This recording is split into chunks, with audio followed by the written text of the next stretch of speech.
नमस्कार दोस्तों, आप लोगों का द बुक्स क्लब में स्वागत है मित्रों।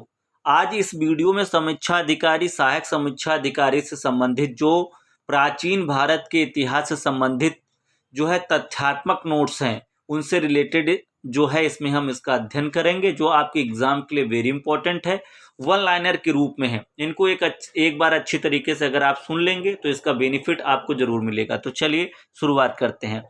पहला पॉइंट्स देखते हैं। सबसे पहले तथ्यात्मक नोट्स में है पाषाण काल। तो पाषाण काल में क्या क्या चीजें थी उनके विषय में जानकारी करते हैं। पशुपालन का प्रारंभ मध्य पाषाण काल में हुआ। अगर क्वेश्चन में पूछा जाता है कि मध्य पाषाण काल में किसकी शुरुआत हुई, तो पशुपालन का प्रारंभ मध्य पाषाण काल में हुआ। या पूछ सकता है कि पशुपालन का प्रारंभ किस काल में हुआ, तो मध्य पाषाण काल में हुआ। अगला पॉइंट देखते हैं। भारत में मानव का सर्वप्रथम साक्ष्य मध्य प्रदेश के पश्चिमी नर्मदा क्षेत्र से मिला था। तो इसमें क्वेश्चन बन सकता है, भारत में मानव का सर्वप्रथम साक्ष्य कहाँ से प्राप्त हुआ, तो मध्य प्रदेश के पश्चिमी नर्मदा क्षेत्र से प्राप्त हुआ था या मिला था। नेक्स्ट अगला, मानव कंकाल के साथ कुत्ते का कंकाल कहाँ से प्राप्त हुआ है, तो ये बुर्ज होम जम्मू कश्मीर से प्राप्त हुआ है। मानव कंकाल के साथ कुत्ते का कंकाल कहाँ से प्राप्त हुआ, बुर्ज होम जम्मू कश्मीर से प्राप्त हुआ। सर्वप्रथम खाद्यान्नों का उत्पादन कब कहाँ से प्रारंभ हुआ, तो नवपाषाण काल में प्रारंभ हुआ था। खाद्यान्नों का उत्पादन किस काल में प्रारंभ हुआ था, तो नवपाषाण काल में हुआ था। अगला देख लेते हैं। चावल एवं गेहूं के प्रमाण नवपाषाणिक ग्राम बस्तियां भारतीय उपमहाद्वीप में लोहरादेव तथा मेहरगढ़ से प्राप्त हुए थे। चावल कहाँ से प्राप्त हुआ था, तो लोहरादेव से प्राप्त हुआ था। और मेहरगढ़ से क्या प्राप्त हुआ था, गेहूं के प्रमाण। कब, नवपाषाणिक ग्राम बस्तियां भारतीय उपमहाद्वीप में। आगे देख लेते हैं। भारतीय उपमहाद्वीप में कृषि के प्राचीनतम साक्ष्य स्थल कौन कौन से थे, तो ऊपर पढ़ चुके हैं। लोहरादेव, ये चावल के लिए साक्ष्य है, चावल के साक्ष्य प्राप्त हुए हैं लोहरादेव में। और मेहरगढ़ में किसके साक्ष्य प्राप्त हुए, गेहूं के साक्ष्य प्राप्त हुए। नेक्स्ट अगला देख लेते हैं। मेहरगढ़, मेहरगढ़ में क्या है, मेहरगढ़ बलूचिस्तान से पाषाण संस्कृति से लेकर हड़प्पा सभ्यता तक के सांस्कृतिक अवशेष प्राप्त हुए हैं।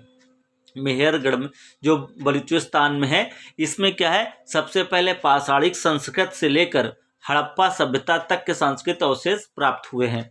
लास्ट पॉइंट क्या है इसका, भारतीय पुरातत्व सर्वेक्षण, ये किस मंत्रालय के अंतर्गत आता है, किस अधीन आता है, तो संस्कृति मंत्रालय के अंतर्गत भारतीय पुरातत्व सर्वेक्षण विभाग जो है किसके अंतर्गत आता है, तो सांस्कृतिक मंत्रालय के अधीन एक विभाग है।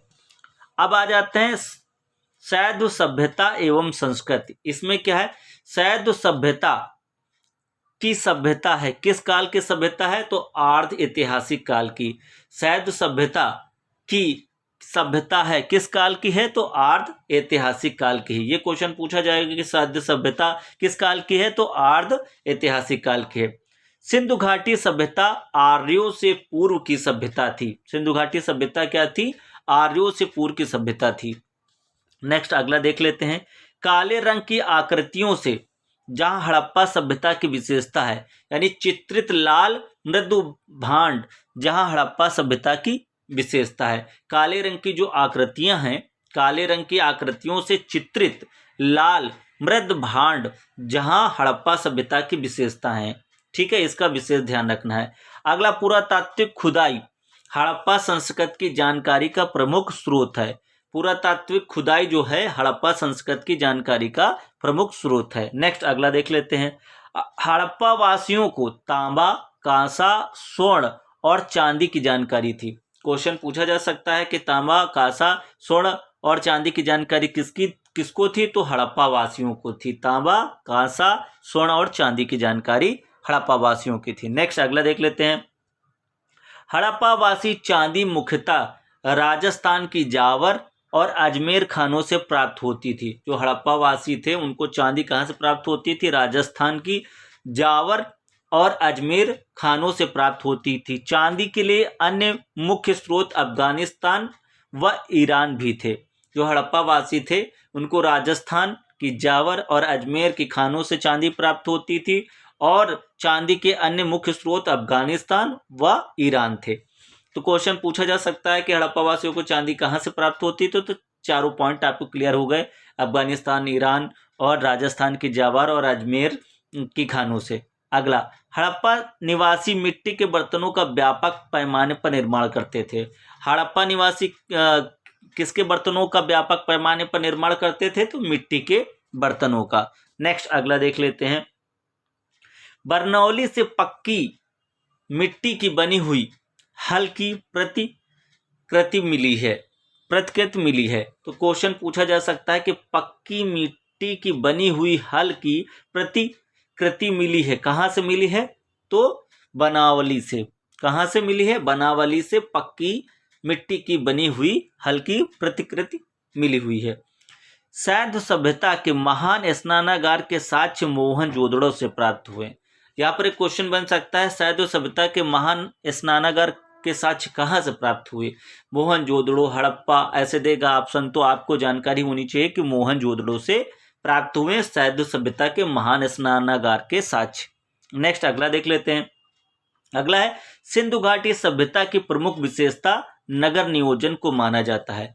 अब क्वेश्चन पूछा जा सकता है कि सिंधु घाटी की सभ्यता क्या मानी जा सकती है? तो ऑप्शन में देगा तो आपको बताना प्रमुख विशेषता थी नगर नियोजन को माना गया है। सिंधु घाटी सभ्यता की प्रमुख विशेषता क्या थी? नगर नियोजन। हड़प्पा और मोहनजोदड़ो सिंधु घाटी सभ्यता के क्या थे? दो प्रमुख नगर थे। सिंधु घाटी सभ्यता के दो प्रमुख नगर कौन थे? एक हड़प्पा और दूसरा मोहनजोदड़ो। नेक्स्ट अगला देख लेते हैं। हड़प्पा नामक पूरा स्थल सर्वप्रथम ज्ञात होने के कारण इसको हड़प्पा सभ्यता के नाम से भी जाना जाता है। हड़प्पा सभ्यता के नाम से क्यों जाना जाता है? क्योंकि सबसे पहले हड़प्पा नामक पूरा स्थल सर्वप्रथम ज्ञात होने के कारण इसको हड़प्पा सभ्यता भी के नाम से भी जाना जाता है। सिंधु सभ्यता का लोथल नामक पूरा स्थल गुजरात के अहमदाबाद जिले में भोगवा नामक नदी के तट पर स्थित है। क्वेश्चन यहाँ से पूछा जा सकता है कि लोथल नामक पूरा स्थल कहाँ पर है? तो ये गुजरात के अहमदाबाद जिले में भोगवा नामक नदी के तट पर स्थित है। सिंधु सभ्यता का जो लोथल नामक पूरा स्थल है वो कहाँ पर है? गुजरात के अहमदाबाद जिले में भोगवा नामक नदी के तट पर स्थित है। नेक्स्ट अगला देख लेते हैं। अगला है, लोथल से पर्तन या बंदरगाह के साक्ष्य मिले हैं। लोथल से क्या प्राप्त हुआ है? पतन या बंदरगाह के साक्ष्य मिले हैं। ठीक है, जहां से माल नाव के माध्यम से एक दूसरी जगह पर ट्रांसफर होता था। तो लोथल से बंदरगाह के साक्ष्य प्राप्त हुए हैं। चनोदड़ो एकमात्र पूरा स्थल है जहां से वक्राकार ईंटें मिली हैं। चनोदड़ो एकमात्र पूरा स्थल है जहां से क्या प्राप्त हुआ है? तो वक्राकार ईंटें मिली हुई हैं। चंदोड़ो एकमात्र पूरा स्थल है जहां से वक्राकार क्या मिली है? ईंटें मिली हैं। सिंधु सभ्यता की मोहरों पर सर्वाधिक अंकन एक श्रृंगी बैलों का है। क्वेश्चन पूछा जा सकता है कि सिंधु सभ्यता की मोहरों पर सर्वाधिक अंकन किसका है? एक श्रृंगी बैलों का, दो श्रृंगी बैलों का, तीन श्रृंगी। तो विशेष ध्यान रखना है कि एक श्रृंगी बैलों का है। उसके बाद कुबड़ वाले बैल का है। सिंधु सभ्यता की मोहरों पर सर्वाधिक जो अंकन है एक श्रृंगी बैलों का है, उसके बाद कुबड़ वाले बैल का है। ये विशेष ध्यान रखना है आपको। नेक्स्ट अगला देख लेते हैं। सर्वप्रथम मानव द्वारा तांबा धातु का प्रयोग किया गया। कई बार क्वेश्चन में पूछा गया कि सर्वप्रथम मानव द्वारा कौन सी धातु का प्रयोग किया गया है? तो आपकी जानकारी में होना चाहिए तांबा का प्रयोग किया गया। मित्रों, अगर समझ में आ रहा हो क्वेश्चन तो वीडियो को जरूर लाइक करिएगा और देखने के बाद इसको शेयर, साथ में चैनल को सब्सक्राइब करना मत भूलिएगा। अगला देख लेते हैं। कालीबंगा के मृड पट्टिका पर एक और दोहरे सींग वाले देवता का अंकन है। यहाँ पर एक क्वेश्चन बन सकता है कि कालीबंगा के मृड पट्टिका पर एक और क्या है? तो दोहरे सींग वाले देवता का अंकन है। नेक्स्ट अगला देख लेते हैं। मिस्र की सभ्यता का विकास किस नदी की घाटी में हुआ है? तो नील नदी की घाटी में हुआ है। मिस्र की सभ्यता का विकास किस नदी की घाटी में हुआ है? तो नील नदी की घाटी में हुआ है। मिस्र की नील नदी घाटी जो होती है उसको उपहार कहा जाता है। मिस्र को नील नदी का उपहार कहा जाता है। जो मिस्र है वो नील नदी के पास है, इसलिए मिस्र को नील नदी का उपहार कहा जाता है। सिंधु घाटी के लोग मातृ देवी एवं पशुपति शिव की पूजा करते थे। क्वेश्चन यहाँ पर बनता है कि सिंधु घाटी के लोग किसकी पूजा करते थे, तो मातृ देवी एवं पशुपति शिव की पूजा करते थे। आगे देख लेते हैं, प्रमुख धातु एवं प्राप्ति स्थल, कहाँ से कौन सी धातु प्राप्त हुई, तो कच्चा माल प्राप्ति स्थल। तांबा कहाँ से प्राप्त होता था, खेतड़ी राजस्थान एवं बलूचिस्तान। ठीक है। लाजवृत कहाँ से प्राप्त होता था, तो ये अफगानिस्तान से प्राप्त होता था। फिरोजा टीन कहाँ से प्राप्त होता था, तो ये ईरान से प्राप्त होता था। और चांदी कहाँ से प्राप्त होती थी, तो चांदी राजस्थान की जावर व अजमेर खानों से, अफगानिस्तान व ईरान से। सीसा कहाँ से प्राप्त होता, तो सीसा अफगानिस्तान और अजमेर से प्राप्त होता था। शिलाजीत कहाँ से प्राप्त होती थी, तो हिमालय से प्राप्त होती थी। गोमेद कहाँ से प्राप्त होता था, गुजरात से प्राप्त होता था। गोमेद गुजरात से, शिलाजीत हिमालय से और सीसा अफगानिस्तान और अजमेर से। अब हम आ जाते हैं वैदिक काल में। तो वैदिक काल से रिलेटेड क्वेश्चन पर बात करते हैं। तो आर्य संस्कृत भाषा का शब्द है जिसका शाब्दिक अर्थ होता है श्रेष्ठ या कुलीन है। आर्य शब्द का जो अर्थ क्या होता है वैदिक काल में, आर्य जो है संस्कृत शब्द का भाषा का शब्द है और आर्य का मतलब होता है श्रेष्ठ या कुलीन। ऋग्वेद, यजुर्वेद तथा सामवेद को वेददात्री या त्रयी कहा जाता है। ऋग्वेद, यजुर्वेद और सामवेद को क्या बोला जाता है, वेदात्री या त्रयी कहा जाता है, यानी तीन। अब हम बात करते हैं वर्ण शब्द का सर्वप्रथम उल्लेख किस वेद में मिलता है, तो ऋग्वेद में मिलता है। वर्ण शब्द का सर्वप्रथम उल्लेख कहाँ मिलता है, ऋग्वेद में मिलता है। प्रारंभ में हम तीन वर्णों का उल्लेख पाते हैं, ब्रह्म, क्षत्र तथा विष, यानी ब्राह्मण, क्षत्रिय तथा विष। प्रारंभ में हम तीन वर्णों का उल्लेख पाते हैं, ब्राह्मण, क्षत्रिय तथा विष से। यानी अगला, ऋग्वेद के 10वें मंडल के पुरुष सूक्त में सर्वप्रथम शूद्र शब्द मिलता है। यहाँ पर एक क्वेश्चन पूछा जा सकता है कि ऋग्वेद के 10वें मंडल के पुरुष सूक्त में सर्वप्रथम कौन सा शब्द मिलता है, तो शूद्र शब्द मिलता है। मोस्ट इंपॉर्टेंट है, ऋग्वेद के 10वें मंडल के पुरुष सूक्त में सर्वप्रथम शूद्र शब्द मिलता है। इससे पहले तीन ही वर्ण थे, ब्राह्मण, क्षत्रिय, वैश्य। ऋग्वेद के चारों वर्णों की उत्पत्ति एक विराट पुरुष के विभिन्न अंगों से बताई गई है। ऋग्वेद में जो है जो चारों वर्ण हैं वो एक विराट पुरुष के विभिन्न अंगों से बताई गई है। ऋग्वेद में ईश्वर महिमा, देवताओं की स्तुति होती है। और यजुर्वेद में कर्मकांड, बलिदान विधि एवं साम वेद में संगीत का विस्तृत उल्लेख है। ये क्वेश्चन कई बार पूछा गया है कि ऋग्वेद में क्या है, तो ऋग्वेद में ईश्वर महिमा यानी देवताओं की स्तुति के विषय में, प्रार्थना के विषय में। यजुर्वेद में क्या है, कर्मकांड है, बलिदान विधि है, एवं सामवेद में क्या है, संगीत का विस्तृत उल्लेख है। आगे देख लेते हैं, ऋग्वेद में कुल कितने सूक्त हैं, तो 1028। ऋग्वेद में कुल कितने सूक्त हैं, 1028 सूक्त हैं। ऋग्वेद में कुल मंडल कितने हैं, तो 10 मंडल हैं। अथर्ववेद में तंत्र मंत्र व वशीकरण के संदर्भ में साक्ष्य है। क्वेश्चन पूछा जाता है कि अथर्ववेद में क्या है, तो आपको जानकारी होनी चाहिए कि तंत्र मंत्र एवं वशीकरण के संदर्भ में साक्ष्य है। उपनिषद दर्शन पर आधारित पुस्तकें हैं। उपनिषद क्या है, उपनिषद क्या है, दर्शन पर आधारित पुस्तकें हैं, ये जानकारी होनी चाहिए। ठीक है। नेक्स्ट अगला, जैसे यहाँ पर आपने ये समझा कि ऋग्वेद में क्या है कि देवताओं की स्तुति है, यजुर्वेद में क्या है कर्मकांड है, और सामवेद में क्या है संगीत है, और अथर्ववेद में क्या है तंत्र मंत्र है।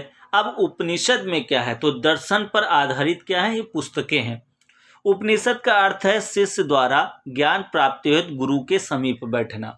उपनिषद का अर्थ क्या है, शिष्य द्वारा ज्ञान प्राप्ति हेतु गुरु के समीप बैठना। सिंधु नदी को ऋग्वैदिक काल में सर्वाधिक महत्व था। जो सिंधु नदी है ऋग्वैदिक काल में इसका सर्वाधिक महत्व था। इसका उल्लेख ऋग्वेद में सर्वाधिक हुआ है। जो सिंधु नदी है इसका ऋग्वैदिक काल में सर्वाधिक महत्व था, इसका उल्लेख भी ऋग्वेद में सर्वाधिक हुआ है। नेक्स्ट अगला देख लेते हैं, वरुण देवता को वैदिक सभ्यता में नैतिक व्यवस्था का प्रधान माना जाता था। वरुण देवता को क्या माना जाता था, वैदिक सभ्यता में नैतिक व्यवस्था का प्रधान माना जाता था। बृहस्पति देवता को वैदिक देवताओं का पुरोहित माना जाता था। क्वेश्चन पूछा जा सकता है कि वरुण देवता को वैदिक सभ्यता में क्या माना जाता था, तो नैतिक व्यवस्था का प्रधान माना जाता था। बृहस्पति देवता को वैदिक देवताओं का क्या माना जाता था, पुरोहित माना जाता था। नेक्स्ट अगला देख लेते हैं। बाल गंगाधर तिलक ने आर्यों का आधि देश उत्तरी ध्रुव माना है। बाल गंगाधर तिलक ने आर्यों का आधि देश उत्तरी ध्रुव माना है। ये क्वेश्चन पूछा जा सकता है कि बाल गंगाधर तिलक ने आर्यों के विषय में क्या कहा है, तो आर्यों का आधि देश उत्तरी ध्रुव माना है। वैदिक काल में यज्ञ की प्रधानता थी। वैदिक काल में किस चीज की प्रधानता थी, यज्ञ की प्रधानता थी। दसराज युद्ध यानी 10 राजाओं का युद्ध। पुराष्ट्री नदी यानी आधुनिक रावी नदी के तट पर लड़ा गया था। दसराग युद्ध यानी 10 राजाओं का युद्ध किस नदी पर लड़ा गया था, तो पारुष्णी नदी, आधुनिक इसे रावी नदी के नाम से जानते, के तट पर लड़ा गया था। ऋग्वेद में उल्लेखित यौ शब्द का जौ से तादात्म्य स्थापित किया गया है। यानी ऋग्वेद में जो उल्लेखित शब्द है यौ, इस शब्द का अर्थ क्या है, जौ से तद्भांति स्थापित किया गया है। नेक्स्ट अगला देख लेते हैं। वैदिक काल में सभा एवं सम्मति नामक 2 संस्थाएं राजा की निरंकुशता पर नियंत्रण रखती थी। ये मोस्ट इंपॉर्टेंट है आपके एग्जाम के लिए कि वैदिक काल में 2 चीजें कौन सी थी। वैदिक काल में सभा एवं सम्मति नामक 2 संस्थाएं थीं। एक सभा और एक समिति नामक 2 संस्थाएं थी। ये क्या करती थी, राजा की निरंकुशता पर नियंत्रण रखती थी। सभा कुलीन या वृद्ध मनुष्यों की संस्था थी। यानी जो सभा शब्द है ये कुलीन यानी श्रेष्ठ या वृद्ध मनुष्यों की संस्था थी। समिति सर्वसाधारण की सभा होती थी। समिति जो शब्द था इसमें सर्व साधारण की सभा होती थी, और सभा शब्द में क्या, कुलीन या वृद्ध मनुष्यों की संस्था थी। अथर्ववेद में सभा और समिति को प्रजापति की 2 पुत्रियां कहा गया है। अथर्ववेद में सभा और समिति को क्या कहा गया है, प्रजापति की 2 पुत्रियों के नाम से जाना जाता है। अगला, ऋग्वेद में इंद्र का वर्णन सर्वाधिक प्रतापी देवता के रूप में किया जाता है, जिसे 250 सूक्त समर्पित हैं। ऋग्वेद में इंद्र को क्या स्थान दिया गया है, तो सर्वाधिक प्रतापी देवता के रूप में जाना गया है, जिसे 250 सूक्त समर्पित है। वैदिक काल में जीविकोपार्जन हेतु वेद वेदांग पढ़ाने वाला अध्यापक क्या कहलाता था, उपाध्याय कहलाता था।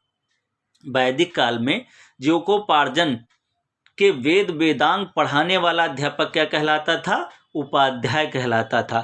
नेक्स्ट अगला देख लेते हैं। प्राचीन काल में आर्यों के जीविकोपार्जन का मुख्य साधन क्या था। जो आर्य थे प्राचीन काल में उनके जीविकोपार्जन का मुख्य साधन क्या था, तो पशुपालन एवं बाद में कृषि था। शुरू में पशुपालन था और बाद में कृषि था। ठीक है, तो अब हम नेक्स्ट आते हैं बौद्ध धर्म पर। बौद्ध धर्म से रिलेटेड क्वेश्चन जो पूछे जाते हैं उस पर बात कर लेते हैं। गौतम बुद्ध का जन्म कपिल वस्तु के निकट लुम्बिनी में 563 ईसा पूर्व में हुआ था। यहाँ पर एक क्वेश्चन पूछा जाता है कि गौतम बुद्ध का जन्म कहाँ हुआ था, तो कपिल वस्तु के निकट लुम्बिनी में 563 ईसा पूर्व में हुआ था। उनके पिता का क्या नाम था, शुद्धोधन शाक्यगढ़ के प्रधान थे। उनके पिता क्या थे, शुद्धोधन शाक्यगढ़ के प्रधान थे, तथा माता माया देवी कोली गणराज यानी कोलिया वंश की कन्या थी।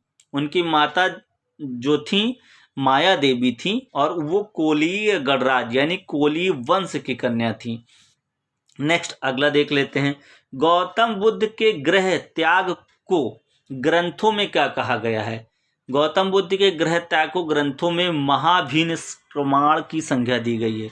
महाभिनिष्क्रमण की संज्ञा दी गई, किसकी दी गई, महाभिनिष्क्रमण की संज्ञा दी गई है।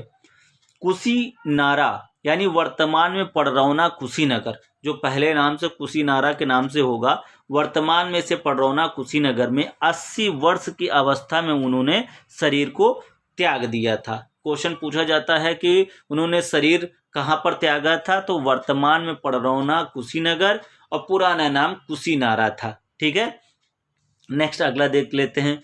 बौद्ध ग्रंथों में इसे महापरिनिर्वाण कहा जाता है। शरीर को त्यागने को जो है बौद्ध ग्रंथों में किस नाम से जाना गया है? महापरिनिर्वाण के नाम से जाना गया है। महाभिनिष्क्रमण के बाद ज्ञान की खोज में महात्मा बुद्ध आलार कालाम के आश्रम में पहुँचे तथा उनसे दीक्षा ली।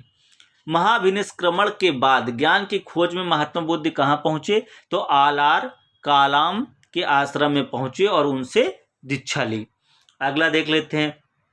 कितने वर्ष? 6 वर्षों के कठिन साधना के पश्चात 35 वर्ष की अवस्था में बैसाख पूर्णिमा की रात्रि को एक पीपल के वृक्ष के नीचे गौतम को ज्ञान प्राप्त हुआ। कितने वर्ष बाद? 6 वर्ष बाद। कितनी उम्र थी? 35 वर्ष की थी। कहाँ पर? कौन सा दिन? बैसाख पूर्णिमा की रात्र को एक पीपल के वृक्ष के नीचे गौतम को ज्ञान प्राप्त हुआ। ज्ञान प्राप्त के बाद यह बुद्ध कहलाए। जब ज्ञान प्राप्त हुआ उसके बाद ये बुद्ध कहलाए। बुद्ध के प्रथम उपदेश को धर्म चक्र परिवर्तन कहा जाता है। बुद्ध के प्रथम उपदेश को क्या कहा जाता है? धर्म चक्र परिवर्तन कहा जाता है। बुद्ध ने अपना सर्वप्रथम उपदेश कहाँ दिया था? तो सारनाथ में दिया था। बुद्ध ने अपना प्रथम उपदेश कहाँ दिया? सारनाथ में दिया। बुद्ध के सबसे अधिक शिष्य कहाँ थे? किस राज्य में थे? तो कौशल्य राज्य में थे।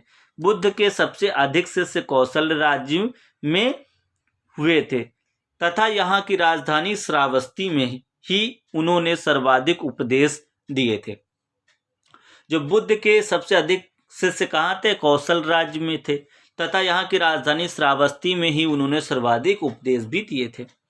प्रथम बौद्ध संगीति यानी प्रथम बौद्ध परिषद बुद्ध की मृत्यु के तत्काल बाद राजगृह की सप्तपाणी गुफा में हुई। ये क्वेश्चन कई बार पूछा गया है कि प्रथम बौद्ध संगीति यानी प्रथम बौद्ध परिषद बुद्ध की मृत्यु के बाद तत्काल कहाँ की गई? तो राजगृह की सप्तपाणी गुफा में हुई।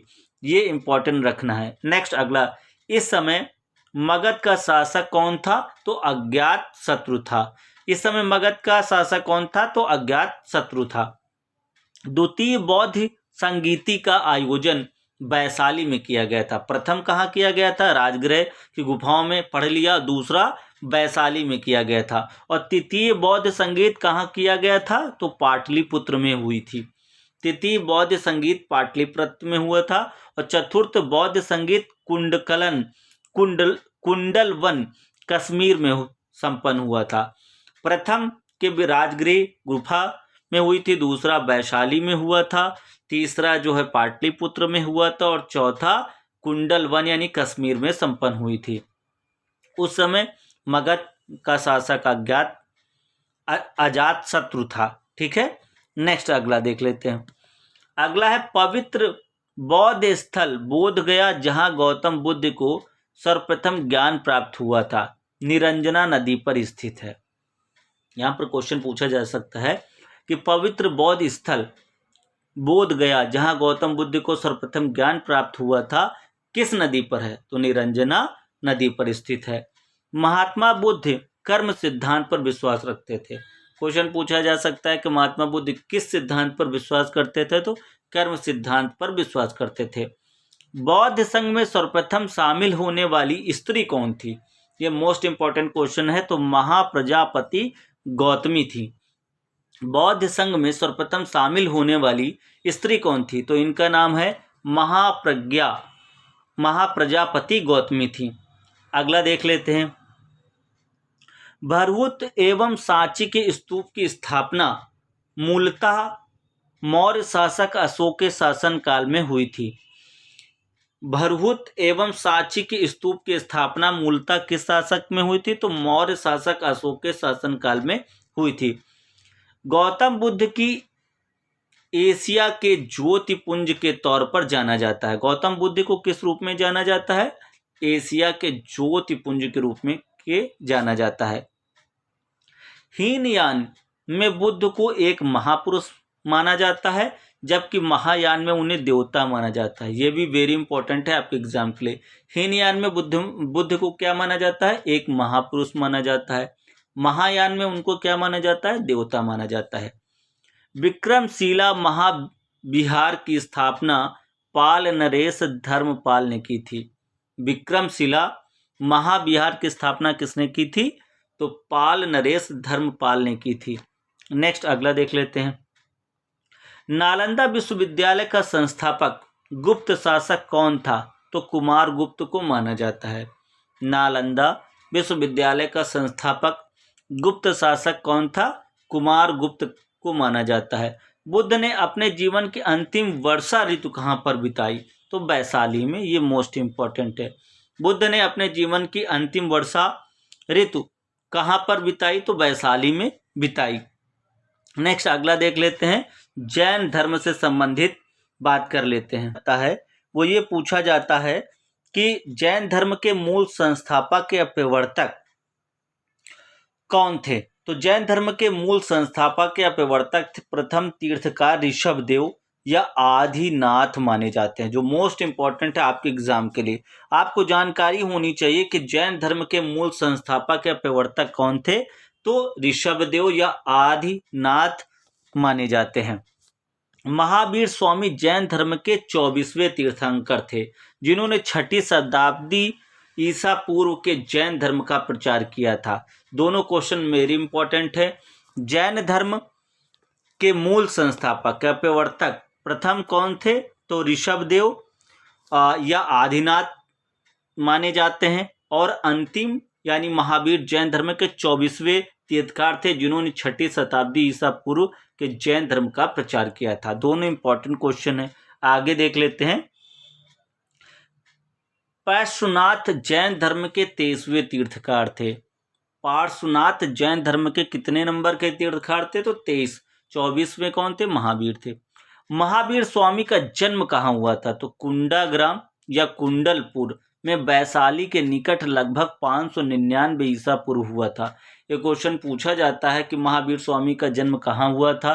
तो कुंडाग्राम या कुंडलपुर में वैशाली के निकट है, लगभग 599 ईसा पूर्व में हुआ था। नेक्स्ट अगला देख लेते हैं।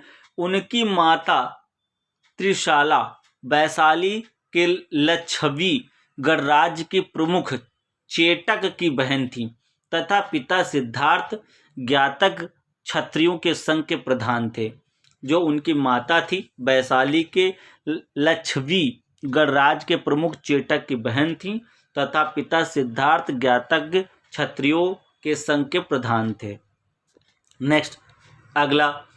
72 वर्ष की आयु में राजगृह यानी राजगीर के समीप स्थित पावापुरी नामक स्थान पर उन्होंने शरीर त्याग दिया।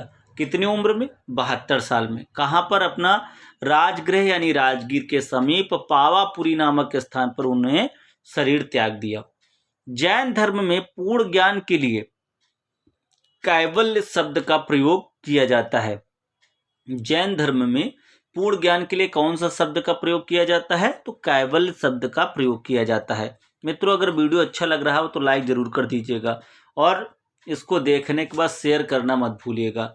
शेयर कर देंगे तो ज़्यादा प्रॉफिट होगा, 4 लोग और देख लेंगे आपके साथ। तो जब कंपटीशन होता है तभी आनंद आता है। महावीर स्वामी को 12 वर्षों की कठोर तपस्या तथा साधना के पश्चात जाम्भिक ग्राम के समीप त्रिजुपालिका नदी के तट पर एक साल वृक्ष के नीचे कैवल्य यानी पूर्ण ज्ञान प्राप्त हुआ था, जो फलतः वे कैवलिन कहलाए। सबसे पहले ध्यान रखना है कि महावीर स्वामी को कितने साल लगे? 12 वर्ष लगे। साधना के पश्चात कहाँ पर? जम्भिक ग्राम के समीप ऋजुपालिका नदी, नदी का क्या नाम है? ऋजुपालिका नदी के तट पर एक साल वृक्ष के नीचे कैवल्य यानी पूर्ण ज्ञान प्राप्त हुआ था और फिर उसके बाद उन्हें कैवलिन कहलाए। नेक्स्ट अगला देख लेते हैं। जैन धर्म में मोक्ष के लिए 3 साधन आवश्यक बताए गए हैं। सम्यक दर्शन, सम्यक चरित्र, सम्यक ज्ञान।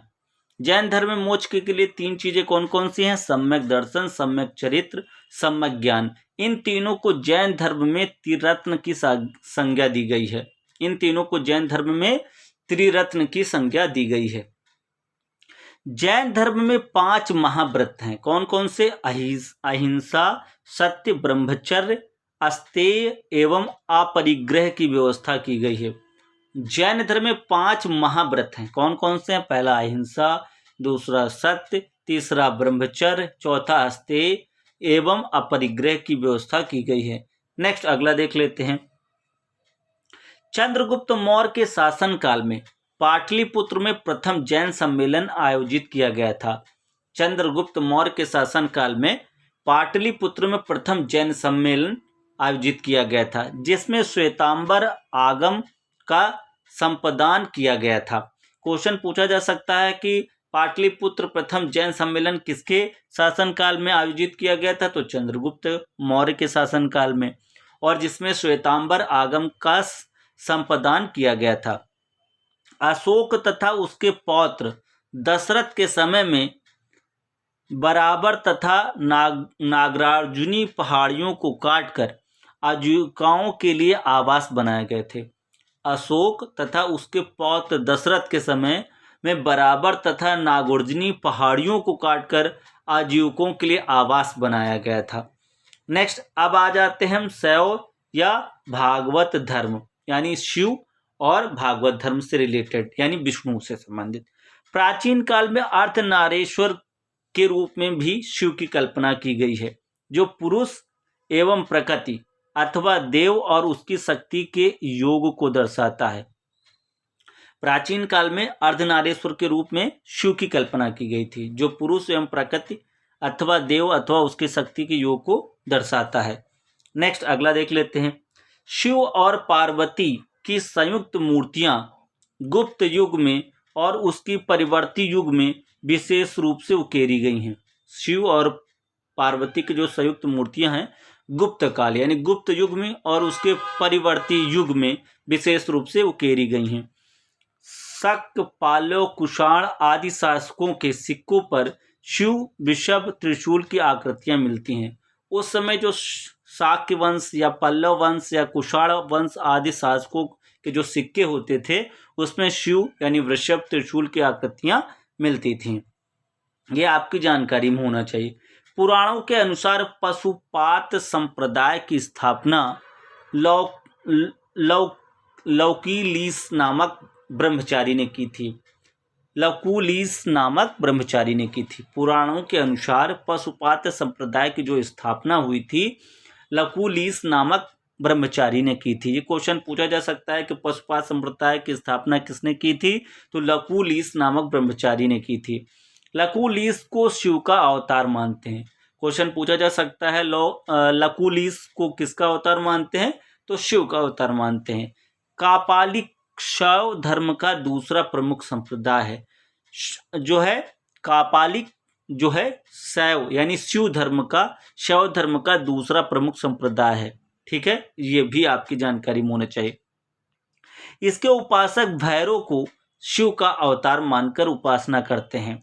जो कापालिक शैव धर्म का दूसरा प्रमुख संप्रदाय है, इसके जो उपासक हैं भैरव को शिव का अवतार मानकर क्या करते हैं? उपासना करते हैं। नेक्स्ट अगला देख लेते हैं। श्रीशैल नामक स्थान इनका प्रमुख केंद्र था। श्रीशैल नामक स्थान जो है इनका प्रमुख केंद्र था। दक्षिण भारत में भगवान विष्णु की उपासना करने वाले विष्णु भक्त आलवर और शिव की उपासना करने वाले शिव भक्त नायनार कहलाते हैं। दक्षिण भारत में जो है भगवान विष्णु की उपासना करने वाले विष्णु भक्त आलवार और शिव की उपासना करने वाले शिव भक्त नायनार कहलाते हैं। ये विशेष ध्यान रखना है। अधिकांश गुप्त शासक परम भागवत की उपाधि धारण करते थे। अधिकांश जो गुप्त शासक थे यानी गुप्त काल में जो गुप्त शासक थे वो परम भागवत की उपाधि धारण करते थे। क्वेश्चन पूछा जा सकता है कि गुप्त शासक किसकी उपाधि धारण करते थे? तो परम भागवत की उपाधि धारण करते थे। नेक्स्ट अगला देख लेते हैं। अगला क्या है? परंपरा अनुसार भागवत धर्म के प्रवर्तक विष्णुवंशी कृष्ण थे। विष्णुवंशी कृष्ण थे जिन्हें वासुदेव का पुत्र होने के कारण वासुदेव कृष्ण कहा जाता है। परंपरागत भागवत धर्म के प्रवर्तक यानी विष्णुवंशी कृष्ण थे जिन्हें वासुदेव का पुत्र होने के कारण वासुदेव कृष्ण कहा जाता था। छंदोग्य उपनिषद में उन्हें देवकी पुत्र कहा गया है। छंदोग्य उपनिषद में उन्हें क्या कहा गया है? देवकी पुत्र कहा गया है। तथा घोर अंगरीष का शिष्य बताया गया है। किसका? घोर अंगरीश का शिष्य बताया गया है। नेक्स्ट अगला है कृष्ण के भाई बलराम को क्या कहा गया है? हलधर के नाम से भी जाना जाता है। कृष्ण के भाई बलराम को हलधर के नाम से जाना जाता है। भगवत धर्म में संबद्ध प्रथम उपलब्ध प्रस्तर स्मारक विदिशा यानी बेसन नगर का गरुड़ स्तंभ है। भागवत धर्म में जो है प्रथम उपलब्ध प्रस्तर स्मारक है जिसमें विदिशा यानी बेस नगर का गरुड़ स्तंभ है। ठीक है। भक्ति आंदोलन का प्रारंभ आलावर यानी आलावार वैष्णव संतों द्वारा किया गया था। तो भक्ति आंदोलन का प्रचार हुआ था, प्रारंभ हुआ था तो वैष्णव संतों द्वारा किया गया था। कौन से? आलावार। नेक्स्ट अगला देख लेते हैं। 6ठी शताब्दी ईसा पूर्व की राजनीतिक दशा। 6ठी शताब्दी ईसा पूर्व की राजनीतिक दशा। बौद्ध ग्रंथ अंगुस्तर निकाय में 6ठी शताब्दी ईसा पूर्व के 16 महाजनपदों की सूचना मिलती है जो इस प्रकार हैं। यानी जो बौद्ध ग्रंथ अंगुस्तर निकाय था उसमें 6ठी शताब्दी ईसा पूर्व के 16 महाजनपदों की सूचना मिलती है जो इस प्रकार है। कौन कौन से थे? अंग, मगध, काशी, कौशल, वज्जी, मल्ल, चेदी, वत्स, कुरु, पांचाल, मत्स्य, सूरसेन, अस्मक, आवंती, गंधार और कंबोज। ये 16 महाजनपद थे। नेक्स्ट अगला देख लेते हैं।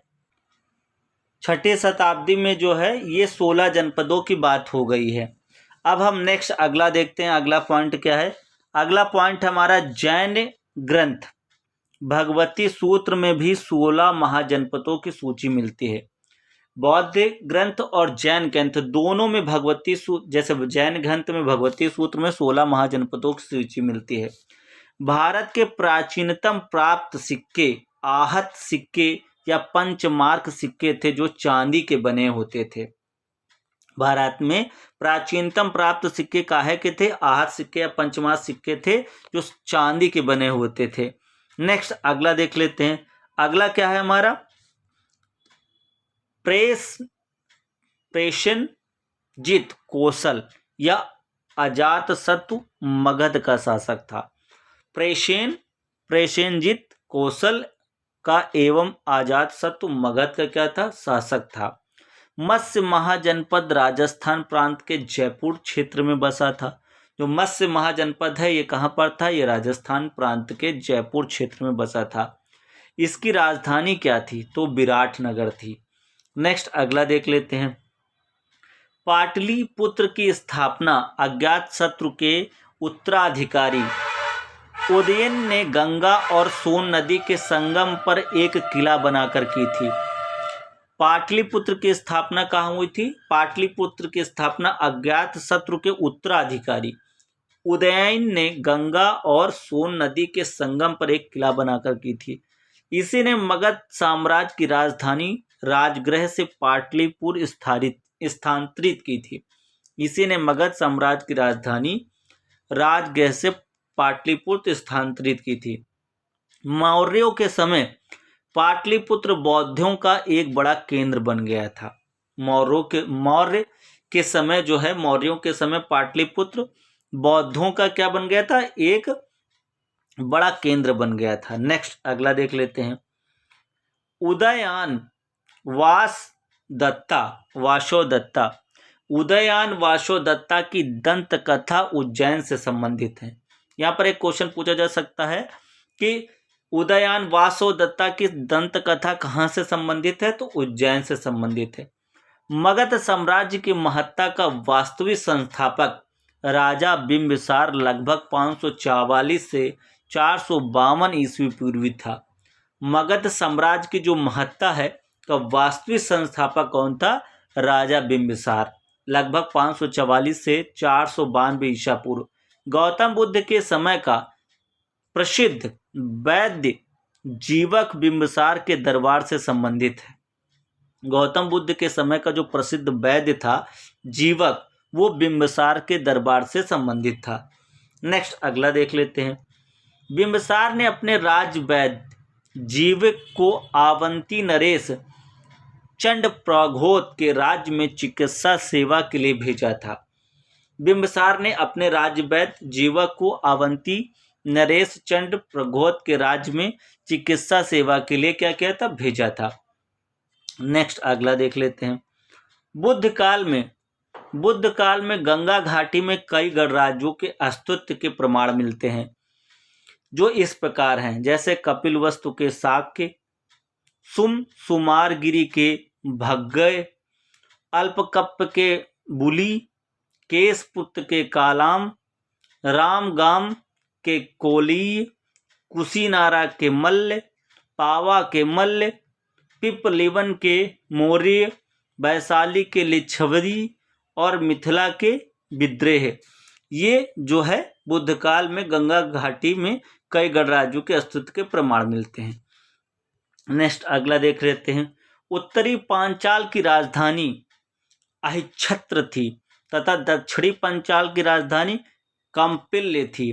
उत्तरी पंचाल की राजधानी क्या थी, अहिच्छत्र थी तथा दक्षिणी पंचाल की राजधानी क्या थी, कौंपिल्य। क्वेश्चन पूछा जा सकता है। आधुनिक बुंदेलखंड के पूर्वी तथा उसके समीपवर्ती भागों में चेंदी महाजनपद स्थित था। इसकी राजधानी सोतवर्ती थी।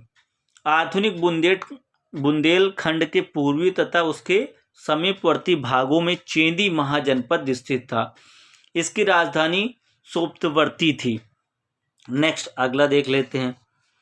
मगध के नंद वंश की स्थापना किसने की थी, तो शिशुनाग वंश का अंत करके की गई थी। मगध के नंद वंश की स्थापना किसको खत्म करके की गई थी, तो शिशुनाग वंश की अंत करके की गई थी।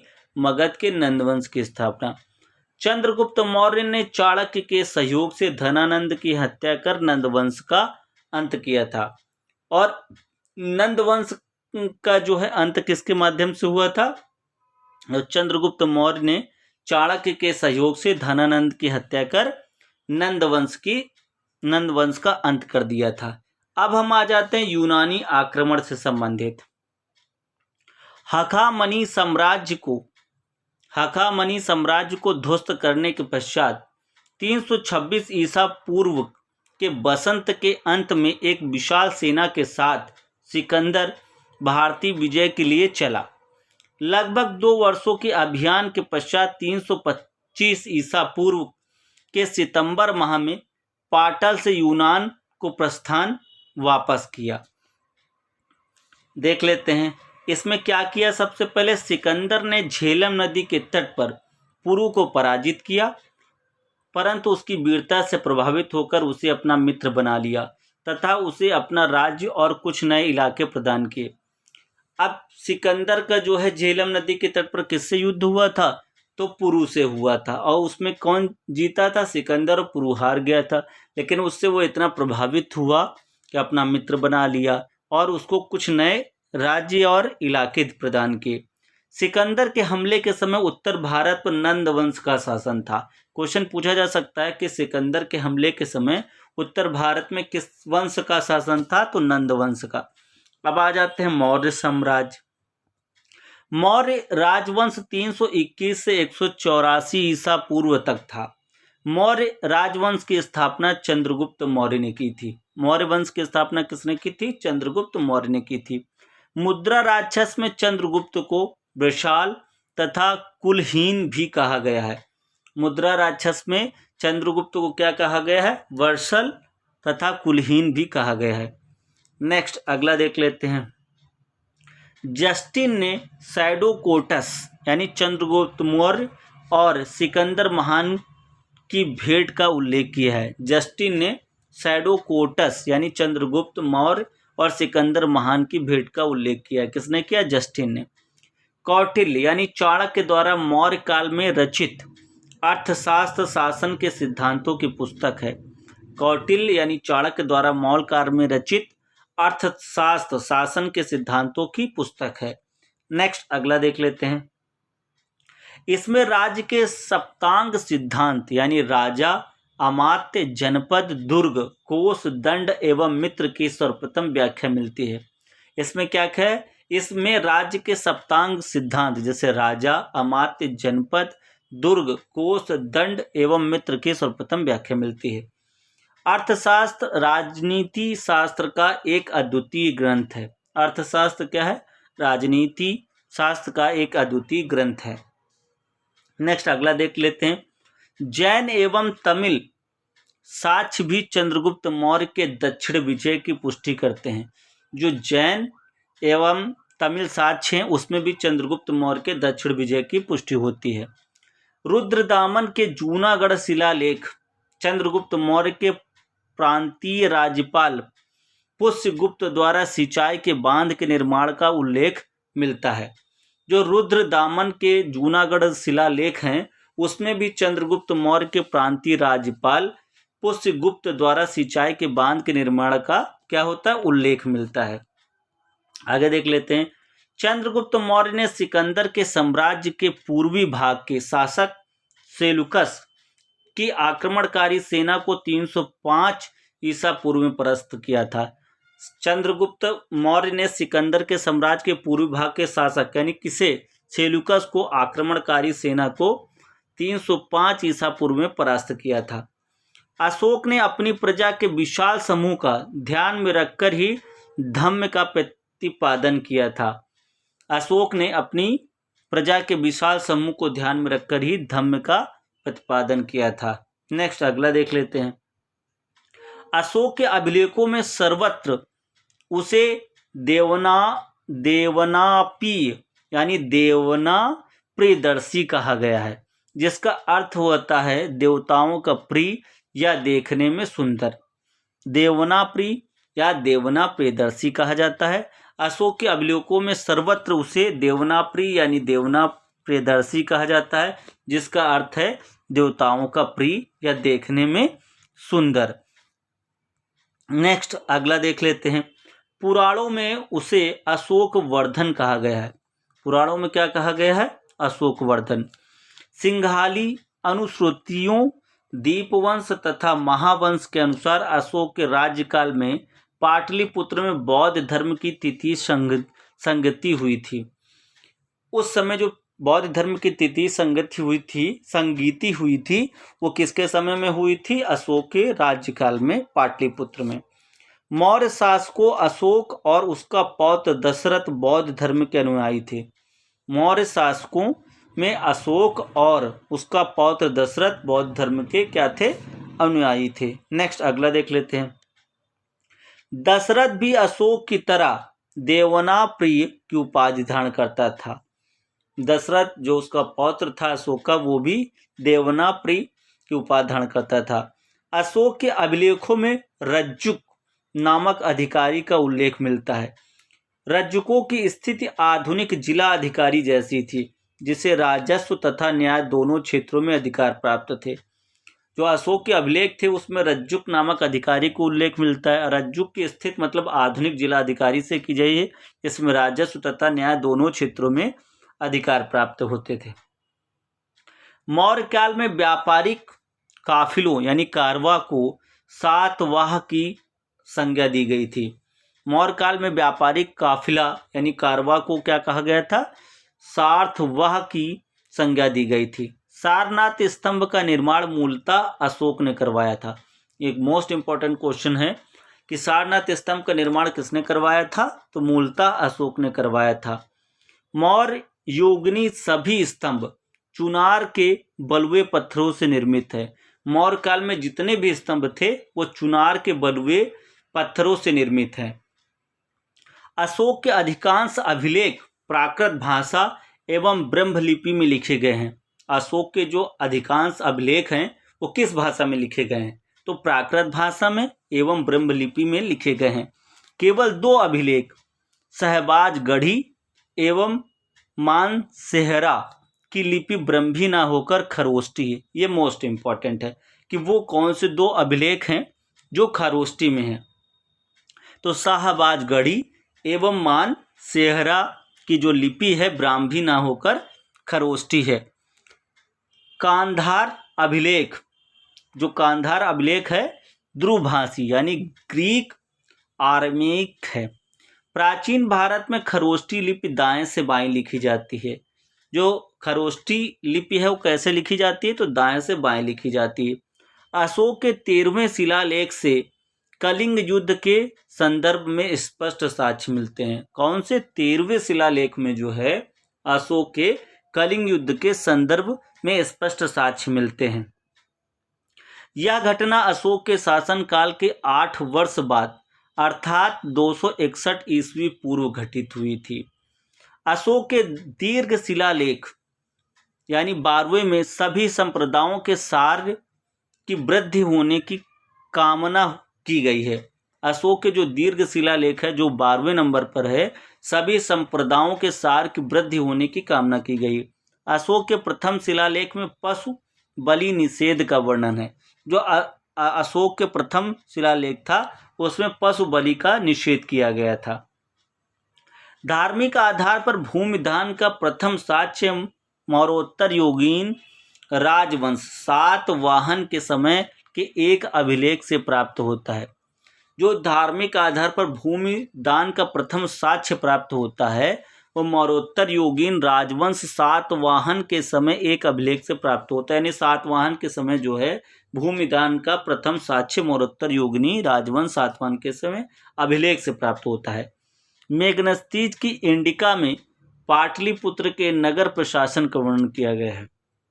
जो मेगनस्तीज की इंडिका है जो लिखा है उसमें क्या है, पाटलिपुत्र के नगर प्रशासन का वर्णन किया गया है मिलता है। इसके अनुसार पाटलिपुत्र नगर का प्रशासन 30 सदस्यों की विभिन्न समितियों द्वारा होता था। जो मेगनस्तीज की जो इंडिका है इसमें उसने बताया कि पाटलिपुत्र नगर का जो प्रशासन था वो 30 सदस्यों की विभिन्न समितियों द्वारा होता था। इसके कुल 6 समितियां होती थीं तथा प्रत्येक समिति में 5 सदस्य होते थे। ये आपसे क्वेश्चन पूछा जा सकता है कि कितनी समितियां थीं, 6, और प्रत्येक समिति में कितने लोग थे, 5 यानी 6 पंचे 30 यानी 30 सदस्यों की थी। नेक्स्ट अगला देख लेते हैं। मेगनस्तीज ने तत्कालीन भारतीय समाज को 7 श्रेणियों में विभाजित किया था।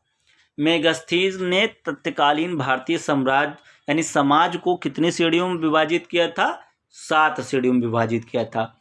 मौर्य काल में शीताध्यक्ष कृषि भूमि का अध्यक्ष था, वही भूमि कर वसूलने का कार्य करता था, जबकि आग्रोनोमाई जिले के अधिकारियों को कहा जाता था। शुल्काध्यक्ष विभिन्न प्रकार के व्यवसाय एवं व्यापार का कर वसूलता था तथा आकाराध्यक्ष खानों का नियंत्रण करता था। यानी जो मौर्य काल में शीताध्यक्ष था, शीताध्यक्ष मतलब कृषि भूमि का अध्यक्ष था, वही भूमि पर कर वसूलने का कार्य करता था, ठीक है। जबकि आग्रोनोमाई जिले के अधिकारियों को कहा जाता था। शुल्काध्यक्ष मतलब विभिन्न प्रकार के व्यवसाय व्यापार को वसूलता था तथा आकाराध्यक्ष खानों का नियंत्रण करता था। नेक्स्ट अगला देख लेते हैं। मौर्य मंत्रिपरिषद में राजस्व एकत्र करने का कार्य समाहर्ता के द्वारा किया जाता था। मौर्य मंत्रिपरिषद में राजस्व एकत्र करने का कार्य कौन करता था, समाहर्ता के द्वारा किया जाता था। 184 ईसा पूर्व अंतिम मौर्य शासक बृहद्रथ की हत्या करके शुंग राजवंश की स्थापना की।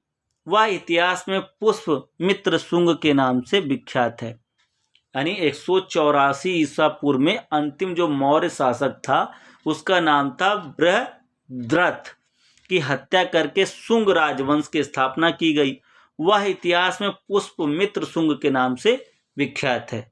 नेक्स्ट अगला देख लेते हैं। तक्षशिला मौर्य काल में शिक्षा का सर्वाधिक प्रसिद्ध केंद्र था। मौर्य काल में शिक्षा का सर्वाधिक प्रसिद्ध केंद्र क्या था, तक्षशिला। भारत आए यात्रियों का कालक्रम क्या है, सबसे पहले मेगनस्तीज आया, फिर फ्रान आया, फिर हेनसांग आया, फिर इत्संग आया, ठीक है। अब हम आते हैं नेक्स्ट मौर्योत्तर काल। स्ट्रेटो सेकंड ने शीशे के सिक्के जारी किए थे। स्ट्रेटो सेकंड ने क्या किया था, शीशे के सिक्के जारी किए थे। उत्तर पश्चिम भारत में स्वर्ण सिक्कों का प्रचलन इंडो ग्रीक यानी हिंद यमन राजाओं ने करवाया था। उत्तर पश्चिम भारत में स्वर्ण सिक्कों का प्रचलन किसने करवाया था, इंडो ग्रीक राजाओं ने करवाया था। जबकि इन्हें नियमित या पूर्ण रूप से प्रचलित करवाने का श्रेय कुषाण शासकों को जाता है। कुषाण शासकों में बिम कंडफिसेस ने सर्वप्रथम सोने के सिक्के जारी किए थे। वर्तमान में तीर्थ एवं वर्ष के लिए ग्रेगोरियन कैलेंडर का प्रयोग किया जाता था जो विश्वव्यापी था। चैत जो है भारतीय राष्ट्रीय पंचांग का प्रथम माह होता है। भारत में राष्ट्रीय कैलेंडर के रूप में शक संवत यानी 78 ईस्वी को अपनाया गया है। सौद्रानंद यानी बुद्धचरित तथा सारीपुत्र प्रकरण अश्वघोष की प्रमुख रचनाएं हैं। सौद्रानंद, बुद्धचरित तथा सारीपुत्र प्रकरण अश्वघोष की प्रमुख विशेषताएं किसकी हैं? प्रमुख रचनाएं अश्वघोष की हैं। नेक्स्ट अगला, पातंजलि ने पाणिनि की अष्टाध्यायी पर महाभाष्य की रचना की थी। पतंजलि ने क्या किया था? पाणिनि की अष्टाध्यायी पर महाभाष्य की रचना की थी। कुषाण शासक कनिष्क के काल में कला क्षेत्र में दो स्वतंत्र शैलियों का विकास हुआ था, गांधार शैली और मथुरा शैली। नेक्स्ट अगला देख लेते हैं। भारत में बाह्य आक्रमकों यानी जो आक्रमण के कालों का सही कालानुक्रम क्या है? सबसे पहले यूनानी 326 ईसा पूर्वी सिकंदर महान, फिर शक यानी सीथियन प्रथम शताब्दी ईस्वी पूर्व, फिर कुषाण पहली शताब्दी में। शुंग वंश का अंतिम राजा देवभूति अपने अमात्य वासुदेव के षड्यंत्रों द्वारा मारा गया था। जो शुंग वंश था उसका जो अंतिम राजा था देवभूति अपने अमात्य वासुदेव के षड्यंत्रों द्वारा मार डाला गया था। नेक्स्ट अगला देख लेते हैं। वासुदेव ने काण्य या काण्यावन नाम के राजवंश की नींव डाली। वायु पुराण के अनुसार अंतिम काण्य शासक सुशर्मा अपने आंध्र जातीय भृत्य सुमुख यानी सिंधुक द्वारा मारा गया था। सातवाहन वंश का संस्थापक कौन था? सिमुख था। नेक्स्ट अगला देख लेते हैं। मौर्यों के बाद दक्षिण भारत में सबसे प्रभावशाली कौन था? तो राज्य सातवाहनों का था। मौर्य के बाद दक्षिण भारत में सबसे प्रभावशाली राज्य कौन था? तो सातवाहनों का था। सातवाहनों की वास्तविक राजधानी प्रतिष्ठान या पैठन में अवस्थित थी। नेक्स्ट अगला देख लेते हैं। अगला है सातवाहन वंश का प्रथम प्रतापी शासक कौन था? तो सातकर्णी प्रथम था। सातवाहन प्रथम का प्रतापी राजा यानी शासक कौन था? तो सातकर्णी प्रथम। ये कई बार एग्जाम में पूछा गया है। सातवाहन वंश का सबसे प्रतापी शासक कौन था? तो गौतमी पुत्र सातकर्णी था। यानी सातवाहन वंश का प्रथम प्रतापी शासक कौन था? जिसका नाम था सातकर्णी प्रथम। और सातवाहन वंश का सबसे प्रतापी शासक कौन था? प्रथम और सबसे, तो उसका नाम गौतमी पुत्र सातकर्णी था। कलिंग की चेदवंशी शासक खारवेल प्राचीन भारतीय इतिहास के महानतम सम्राटों में से एक था। नेक्स्ट अगला देख लेते हैं। इसकी उपलब्धि की जानकारी एकमात्र स्रोत हाथी गुफा अभिलेख में है। इसकी उपलब्धियों की जानकारी कहाँ से मिलती है? हाथी गुफा अभिलेख से। अब अगला देख लेते हैं गुप्त एवं गुप्तोत्तर युग। इसमें क्या है? गुप्त वंश की स्थापना लगभग 275 ईस्वी में महाराज श्री गुप्त द्वारा की गई थी। ठीक है। गुप्त वंश का प्रथम शक्तिशाली शासक कौन था? चंद्रगुप्त फर्स्ट था। देखिए, एक चंद्रगुप्त मौर्य था। अब यहाँ पर गुप्त काल की बात हो रही। यहाँ पर गुप्त वंश का प्रथम शक्तिशाली शासक कौन था? चंद्रगुप्त फर्स्ट। नेक्स्ट अगला देख लेते हैं। इसने जो है महाराजा धीराज की उपाधि धारण की थी। इतिहासकार बेसेंट स्मिथ ने समुद्रगुप्त की वीरता एवं विजयों पर मुग्ध होकर उसे भारतीय नेपोलियन की संज्ञा दी थी। यहाँ पर एक क्वेश्चन बनता है कि भारतीय नेपोलियन की संज्ञा किसने दी थी समुद्रगुप्त को? तो बेसेंट स्मिथ ने दी थी। इलाहाबाद का अशोक स्तंभ अभिलेख समुद्रगुप्त यानी 335 से 375 के शासन के बारे में सूचना प्रदान करता है। इलाहाबाद में जो अशोक स्तंभ है वो समुद्रगुप्त के शासन के बारे में सूचना प्रदान करता है। नेक्स्ट अगला देख लेते हैं। इस स्तंभ पर समुद्रगुप्त के संधि विधेयक इस स्तंभ पर समुद्रगुप्त के संधि विग्रहिक हरिसेन ने संस्कृत भाषा में प्रशंसात्मक वर्णन प्रस्तुत किया है, जिसे प्रयाग प्रशस्ति कहा गया है। हरिसेन ने जो है संस्कृत भाषा में समुद्रगुप्त के संधि विग्रह की जो है प्रशंसात्मक वर्णन किया है, जिसे क्या कहा गया है, प्रयाग प्रशस्ति कहा गया है। नेक्स्ट अगला देख लेते हैं। अशोक निर्मित यह स्तंभ मूलतः कौशाम्बी में स्थित था, जिसे अकबर ने इलाहाबाद में स्थापित कराया था। अशोक द्वारा इसे कौशाम्बी में स्थापित किया गया था, जिसे बाद में अकबर ने इलाहाबाद में स्थापित कराया। इस स्तंभ पर जहांगीर तथा बीरबल का भी उल्लेख है। नेक्स्ट अगला देख लेते हैं। गुप्त शासक चंद्रगुप्त द्वितीय यानी विक्रमादित्य का एक अन्य नाम देवगुप्त मिलता है।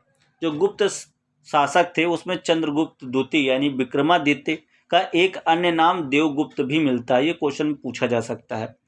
हूणों का पहला भारतीय आक्रमण गुप्त सम्राट स्कंदगुप्त के शासनकाल में हुआ तथा स्कंदगुप्त के हाथों बुरी तरीके से परास्त हुए। जो हूणों का पहला भारतीय आक्रमण हुआ था वो स्कंदगुप्त से हुआ, जिसमें स्कंदगुप्त ने उन्हें बुरी तरह परास्त कर दिया। नेक्स्ट अगला देख लेते हैं।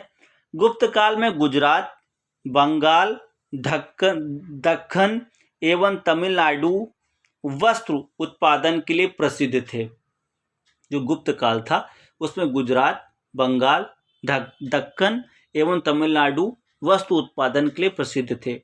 आयुर्वेद तथा चिकित्सा के क्षेत्र में प्राचीन भारत की चरम परिणति चरक एवं सुश्रुतराम में मिलती है। जो आयुर्वेद से संबंधित चिकित्सा के क्षेत्र में प्राचीन भारत की चरम परिणति चरक एवं सुश्रुत में मिलती है। अगला, धन्वंतरी चंद्रगुप्त सेकंड विक्रमादित्य के 9 रत्नों में से एक थे। ये आयुर्वेद शास्त्र के प्रखंड पंडित थे। जो धन्वंतरी का नाम सुन रखा है आपने, ये चंद्रगुप्त सेकंड यानी विक्रमादित्य के 9 रत्नों में से एक थे। ये आयुर्वेद शास्त्र के प्रखंड विद्वान थे। नेक्स्ट अगला देख लेते हैं।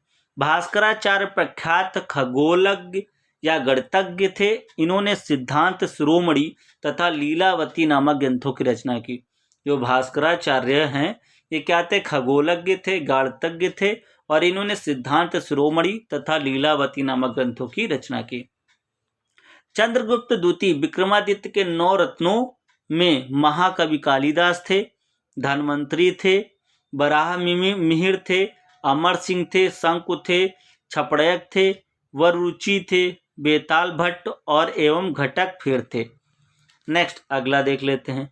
गुप्त काल में स्वर्ण मुद्रा को क्या कहा जाता था, दिनार कहा जाता था। चीनी यात्री फरहान के अनुसार लोग दैनिक क्रय विक्रय में कौड़ियों का प्रयोग करते थे। गुप्त शासकों में चंद्रगुप्त प्रथम द्वारा सर्वप्रथम सिक्के जारी किए गए थे। ठीक है, नेक्स्ट अगला देख लेते हैं। सती प्रथा का प्रथम अभिलेखिक साक्ष्य एरण से प्राप्त होता है, जिसमें गोपराज नामक सेनापति की स्त्री के सती होने का उल्लेख है। ठीक है, गुप्त संवत का प्रवर्तक चंद्रगुप्त प्रथम था।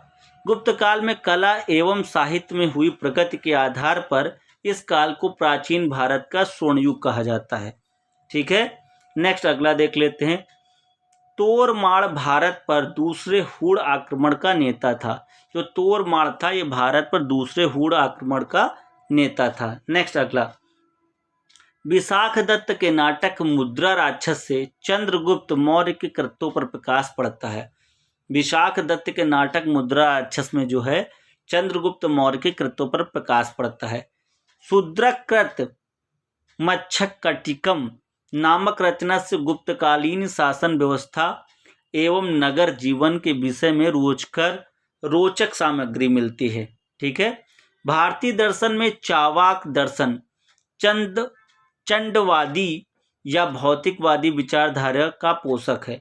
जो भारतीय दर्शन है वो चावाक दर्शन यानी चंडवादी या भौतिकवादी विचारधारा का पोषक है।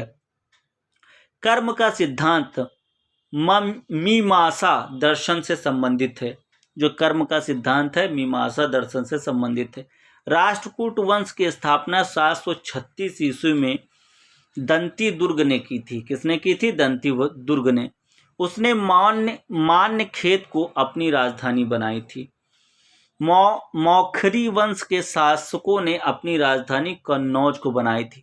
मौखरी वंश के शासकों ने अपनी राजधानी किसे बनाई थी? कन्नौज को बनाई थी। नेक्स्ट अगला, हर्ष के समय की विस्तृत सूचना उसके दरबारी कवि बाण भट्ट की कृति हर्ष रचित से प्राप्त होती है।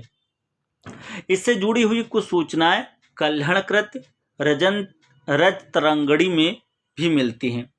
चीनी स्रोतों से पता चलता है कि हर्ष एवं राजश्री दोनों साथ कन्नौज के राज सिंहासन पर बैठते थे। हर्ष ने अपनी राजधानी थानेश्वर से कन्नौज स्थानांतरित की थी।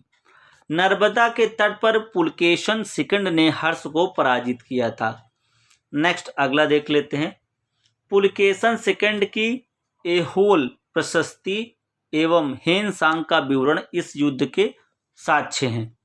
637 में हेनसांग नालंदा विश्वविद्यालय गया। इस समय यहाँ के कुलपति आचार्य शीलभद्र थे।